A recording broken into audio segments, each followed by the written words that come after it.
अभी मेरे आने से 4 दिन पहले 2 घटनाएं घटी हैं, क्योंकि उत्तर प्रदेश में जो बैठा है उसे कोई कंफ्यूजन नहीं है, न वो किसी संगठन के प्रति उत्तरदायित्व है।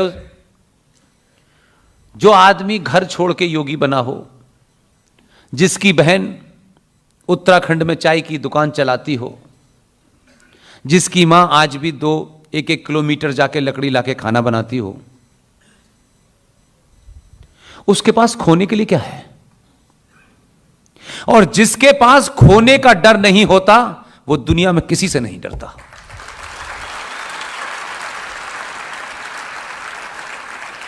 अभी हमने काशी के अंदर बाबा विश्वनाथ के सामने हमारी आस्थाओं और परंपराओं के तहत जहां जहां नंदी होता है उसके सामने शंकर जी का मंदिर होता है। लेकिन एक इस्लामिक जिहादी आक्रांता ने आकर के 1500 के आसपास नंदी के आगे से बाबा विश्वनाथ को खंडित करके वहां कचरा नुमा एक मस्जिद बना दी। और हम और आप रोज बनारस जाते हैं, बाबा विश्वनाथ की पूजा करते हैं और बाबा विश्वनाथ से यह मांगते हैं कि हमारी यह मुराद पूरी हो जाए। क्योंकि जो लोग उन्हें पत्थर समझते हैं, मैं उनकी बात नहीं कर रहा। हमारे यहां मंदिरों के अंदर भी जब तक भगवान की प्राण प्रतिष्ठा न हो जाए तब तक पूजा नहीं होती है। हम उसकी प्राण प्रतिष्ठा इसलिए करते हैं कि उस पत्थर के भगवान में हम जान डालते हैं, मानते हैं कि यह जीवित है, तब पूजा शुरू होती है। बरसा बरस से हम जा रहे हैं, हम वही थे। ऐसा नहीं है कि हम 2014 के बाद पैदा हुए हैं। कभी आपने उस नंदी की तरफ देखा? मैं आपसे दावे के साथ कहता हूं, आप सब जानते हैं मेरा जन्म कहां हुआ है। इस सफर में 3, 4, 5 बार मैं गया। मैं जब भी जाता हूं उस नंदी के सामने 15-10 मिनट खड़ा रहता हूं मैं, और सोचता हूं कि अगर हमारी परंपराओं के हिसाब से इस नंदी में जान है तो यह नंदी हमको देख करके क्या सोचता होगा। किन बुज़दिलों ने, इन डरपोकों ने एक आक्रांता के सामने सरेंडर कर दिया और आज ये मेरे सामने मेरा काशी का जो बाबा विश्वनाथ होना चाहिए था, ये उसकी पूजा वहां रख दी गई है, वहां जाके कर रहे हैं। इन्हें फल मिलेगा कैसे? उस मस्जिद के पश्चिमी गेट पे एक मंदिर है, एक देवी की दीवार है।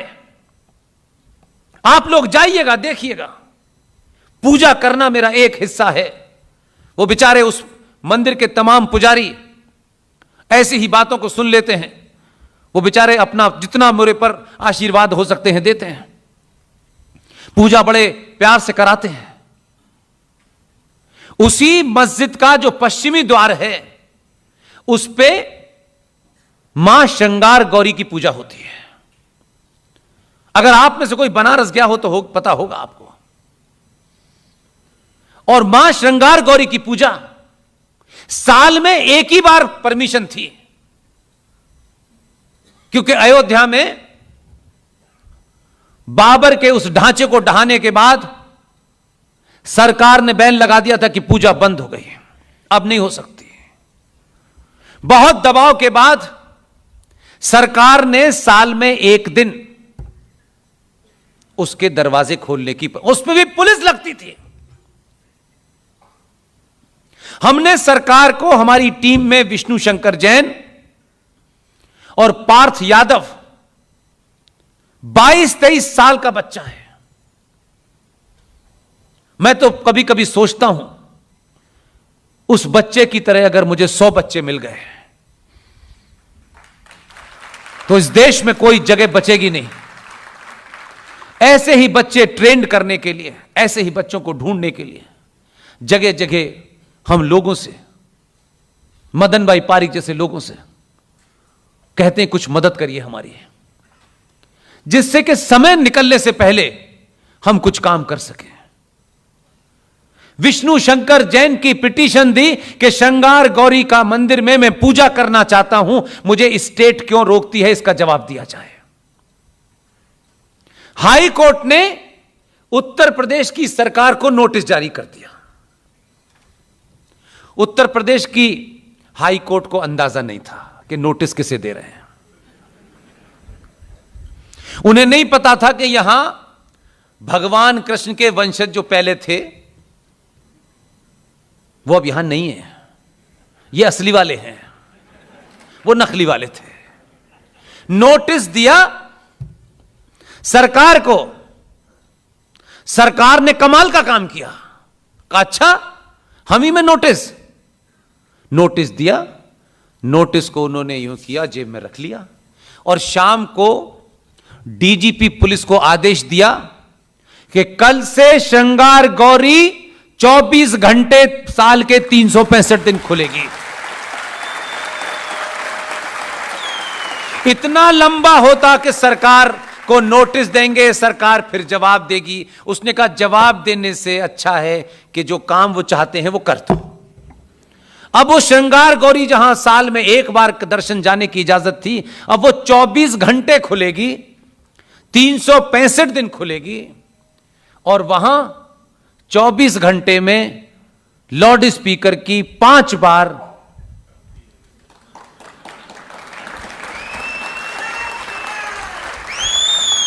इसलिए आपकी ताकत, फिर वही बोध कराना चाहता हूं, आपकी ताकत है।